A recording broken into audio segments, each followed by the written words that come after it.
everyone, and welcome back to LGE Division. Here we talk about lore, gaming, and entertainment.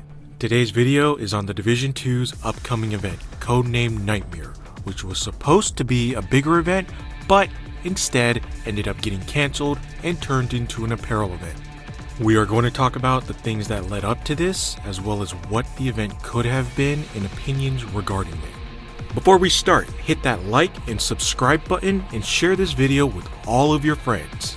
You can check us out on social media using the links below, as well as our podcast on Anchor, Spotify, and other platforms. Back to the topic at hand. The Division 2 has been out for 2 years and is going strong a bit. Year 1 offered 3 different episodes, each with a new area to explore and new missions, as well as the first raid, Operation Dark Hours. Year 2 offered the expansion Warlords in New York, as well as the long-awaited and delayed Iron Horse raid, and Seasons, which were free and included an unlocked track of items, both vanity and gear. Season 4 currently gives you the most broken and overpowered shotgun or weapon in general in PvE, the Scorpio. The seasonal content also came with a Manhunt, apparel event, leagues, and global events. The Manhunt, leagues, and global events were copy and paste and took place around the existing map for 4 seasons, with 1 new global event being added every season. Currently, we are on Season 4 with the rogue agent Fei Lao being the current target, and this is the first season to have 2 apparel events. Earlier, it was announced that Season 4 would have a new event called Codenamed Nightmare. It would likely take place at the unused Kenley College.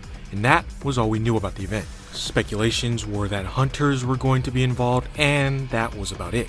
However, before we even got context on what the content was, it got cancelled, then reskinned as an apparel event. Just last week, we learned that this codenamed Nightmare event apparel is a crossover with Resident Evil and its 25th anniversary. So, we will be getting cosmetics based off of Resident Evil, which is just in time for the release of Resident Evil Village. Now, since Nightmare was cancelled and replaced, what was it originally supposed to be? From the looks of it, this entire event could have been so much more than just an apparel event. We could have easily had Kenley College become of some use with Resident Evil based missions. New things that could have had its own storyline. Short, brief, but fun, and replayable with friends. The reason Massive gave for canceling the event was due to COVID. However, the game devs have a tendency to not offer enough content to chew on, because when new content comes out, it just gets eaten up by all the players who have time on their hands.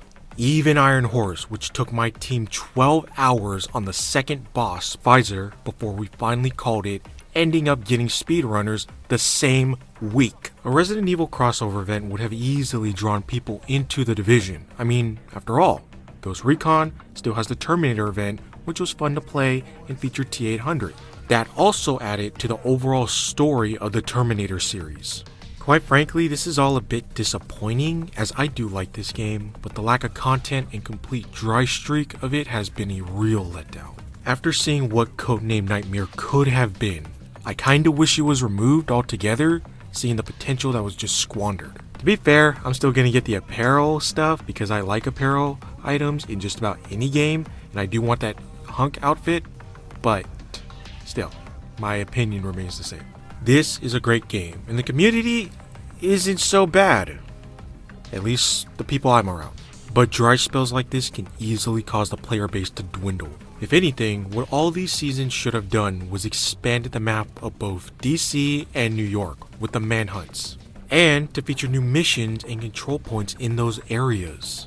Hell, there were rumors of a dark zone in New York, which was also confirmed by an in-game recording from Paul Rhodes. If you look on the world map, you will notice that there are entire areas on the map that are still unexplored, like that area behind Tidal Basin, with the little building thing right there. Also, already into year 3, and we have only 2 raids. One which was delayed by a year, Iron Horse.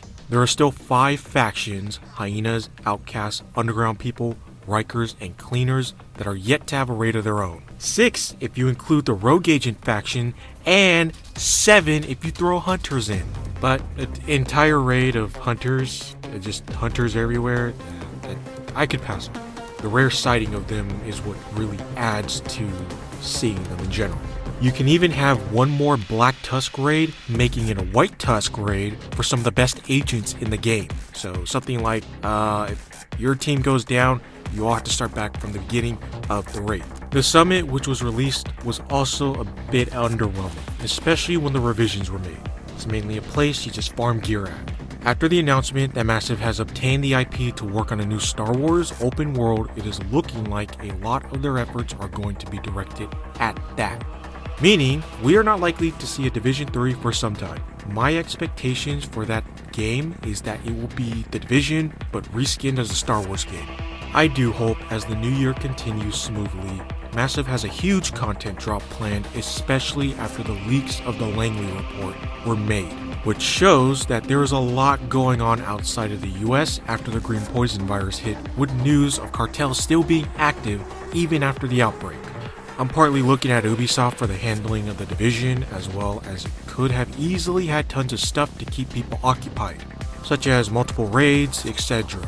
Because more and more people are uninstalling the game and just moving on to other games. That is it for this video. Tell us your opinion on the current state of The Division 2 down in the comments. Do you agree with our opinions or not? What do you want to see in the game, and what do you think can make the game better? Let us know in the comments section.